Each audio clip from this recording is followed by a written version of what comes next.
साथ जिन माफियाज ने किसी गरीब की, किसी कमजोर की, किसी व्यापारी की, किसी उद्यमी की लैंड पर जबरन कब्जा किया है, अगले 24 घंटे के अंदर ये सब हटता हुआ दिखाई देना चाहिए और इसके बाद फिर आपकी कार्रवाई भी इसके बाद प्रारंभ हो जानी चाहिए। बुलडोजर गाजीपुर चलल, अब विधानसभा में गाजीपुर का जनता बुलडोजर प्रतीक मान के अब योगी जी का पेट भर दे। तो बाबा का बुलडोजर फिर चर्चा में है। चर्चा यूपी के बुलडोजर मॉडल की, और जब योगी मुंबई पहुंचे तो बुलडोजर भी मानो वहीं पहुंच गया। जहां योगी ने बुलडोजर को शांति और विकास का संकेत जैसे ही बताया, विवाद और सियासत फिर सर्द मौसम में गर्मा गए, क्योंकि ये बुलडोजर सबसे पहले और सबसे ज्यादा गरजा था गाजीपुर में, तो फिर मुंबई में बुलडोजर की चर्चा गाजीपुर में ही गूंजी। और बसपा सांसद अफजाल अंसारी ने बाबा किसी बुलडोजर पर बवाली बयान दे दिया और बड़ा दावा भी ठोक दिया। उन्होंने गाजीपुर बुलडोजर का प्रतीक विधानसभा में देले बा। विधानसभा से पहले सबसे बेसी बुलडोजर गाजीपुर चलल, अब विधानसभा में गाजीपुर का जनता बुलडोजर प्रतीक मान के अब योगी जी का पेट भर दिले।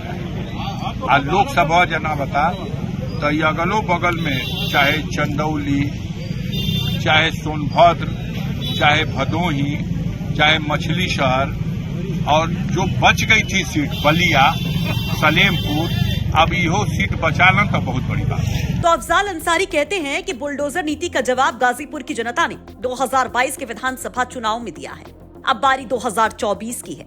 अफजाल दावा करते हैं कि लोकसभा चुनाव में चंदौली, बलिया, सलेमपुर, भदोही समेत कई सीटों पर बीजेपी की बत्ती इस बुलडोजर की वजह से ही गुल हो जाएगी।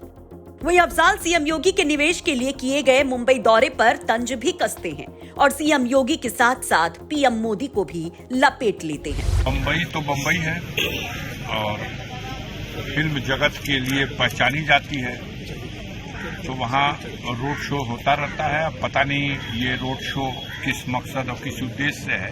जो समाचार आप लोगों ने लिखा है उसमें लिखा है कि वहाँ के उद्यमियों को निमंत्रण देंगे कि वो लोग उत्तर प्रदेश में कुछ निवेश करें। लगातार कहा जा रहा है, हमारे देश के मालिक कहते हैं, प्रदेश के मालिक कहते हैं कि दुनिया आकर्षित हो रही है भारत की तरफ। अब पता नहीं कहां से हमको ये समझ में नहीं आता कि धरातल पे सच्चाई क्या है। फोर्ड एक कंपनी थी, वो हिंदुस्तान से बुढ़िया बिस्तर लपेट के भाग गई। भाग जाने वाला इतिहास तो मैं देख रहा हूं, आने वाला कोई हो तो बता दीजिए। आपको बता दें कि अफजाल अंसारी बांदा जेल में बंद मुख्तार अंसारी के भाई हैं और वो बसपा से गाजीपुर के सांसद हैं। ये वही अंसारी परिवार है जिस पर सबसे पहले बुलडोजर एक्शन हुआ था। योगी की सत्ता में आते ही मानो अंसारी परिवार और बुलडोजर का एक रिश्ता सा हो गया। एक के बाद एक एक्शन लिए गए, बुलडोजर गरजता रहा। 2022 के विधानसभा चुनाव में इसे एक बड़ा मुद्दा बनाया गया। विपक्ष ने इसे सत्ता पक्ष की मनमानी, अत्याचार बताया, तो योगी सरकार और बीजेपी ने बेस्ट लॉ एंड ऑर्डर का सिंबल, जिसे पूरे प्रदेश में चुनावी प्रचार में इस्तेमाल किया गया। वहीं 2022 के विधानसभा चुनाव में सुभाषपा, सपा और अंसारी परिवार के साथ आने पर गाजीपुर में बीजेपी का खाता भी ना खुल सका। वैसे इस बुलडोजर मॉडल पर आप क्या कहेंगे? कमेंट बॉक्स में अपनी राय जरूर रखिए। गाजीपुर से विनय कुमार सिंह की रिपोर्ट, यूपी तक।